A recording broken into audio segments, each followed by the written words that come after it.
आज हम उस लद्दाख की बात करने जा रहे हैं जो अब सिर्फ ऊंचे पहाड़ों और शांत घाटियों का घर नहीं रहा, बल्कि अब ये भारत का मिनरल पावर हाउस बनता जा रहा है। जी हां, लद्दाख की धरती के नीचे एक ऐसा खजाना छुपा है जिसे अगर सही तरीके से निकाला जाए तो भारत को मिनरल्स के मामले में दुनिया के टॉप देशों की कतार में खड़ा किया जा सकता है। और ये कोई अफवाह नहीं है, ये सच है, एक वैज्ञानिक, सामरिक और आर्थिक सच। इस वीडियो में हम जानेंगे कि आखिर लद्दाख के किस कोने में क्या-क्या छुपा हुआ है, क्यों बोरेक्स से लेकर यूरेनियम तक की बातें की जा रही हैं, और क्या भारत इसके लिए तैयार है। तो दोस्तों, सीट बेल्ट कस लीजिए, क्योंकि आज हम उड़ान भरने वाले हैं लद्दाख के अंडरग्राउंड खजाने की खोज में। एक ऐसी खोज जो भारत का भविष्य बदल सकती है। लद्दाख, जिसे अब तक हम सरहद, सैनिक और सर्दी की सरजमीन मानते आए हैं, अब बदल चुका है। इस वीरान सी दिखने वाली जमीन के नीचे असल में एक सुनहरा, चांदी जैसा, ऊर्जा से भरपूर संसार छुपा हुआ है। वैज्ञानिकों की टीम ने हाल ही में बताया है कि लद्दाख की जमीन में भारी मात्रा में borax, sulphur, limestone, granite, marble, arsenic, uranium और यहां तक कि सोने के अंश भी पाए गए हैं। और अगर आपको लग रहा है कि ये सब सिर्फ रिपोर्टों की बातें हैं, तो जनाब, आप बहुत पीछे रह जाएंगे। लद्दाख की भौगोलिक संरचना बेहद पुरानी और अनोखी है।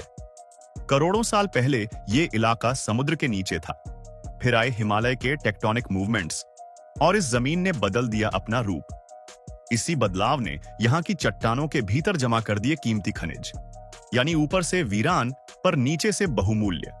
अब बात करते हैं कुछ खनिजों की जो भारत की दिशा और दशा दोनों बदल सकते हैं। सबसे पहले आता है बोरेक्स, जिसे व्हाइट गोल्ड कहा जाता है। इसका उपयोग ग्लास, सिरेमिक, इलेक्ट्रॉनिक्स, डिटर्जेंट और यहां तक कि बैटरियों में भी होता है। अब तक भारत इसे अमेरिका, तुर्की और चीन से मंगाता था, लेकिन अगर लद्दाख में मौजूद भंडारों का दोहन सही तरीके से हुआ तो हम आत्मनिर्भर हो सकते हैं। सोचिए, हमारे मोबाइल, लैपटॉप, सोलर पैनल, सब कुछ भारत में बनेगा, वो भी देशी खनिज से। अब बात करते हैं सल्फर की। ये वही तत्व है जो अक्सर ज्वालामुखी वाले इलाकों में मिलता है। लद्दाख में पुराने ज्वालामुखियों के अवशेष हैं और वहां सल्फर के अच्छे भंडार मिले हैं।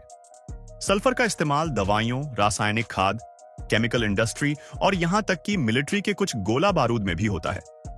मतलब अब देश की रक्षा में काम आने वाला ये जरूरी खनिज हमें अपने ही देश से मिल सकता है, सीधा लद्दाख से। अब जरा सोचिए, लाइमस्टोन, मार्बल और ग्रेनाइट, ये तीनों वो खनिज हैं जो देश के इंफ्रास्ट्रक्चर को मजबूत बनाने में लगते हैं। बिल्डिंग्स, रोड्स, ब्रिज, मंदिर, स्मारक, सब जगह इनका इस्तेमाल होता है। भारत अब भी बड़ी मात्रा में ये पत्थर बाहर से मंगाता है, लेकिन अगर लद्दाख के भंडारों पर काम शुरू हुआ तो देश को न केवल ये खनिज सस्ते में मिलेंगे, बल्कि रोजगार भी लद्दाख के घर घर तक पहुंचेगा।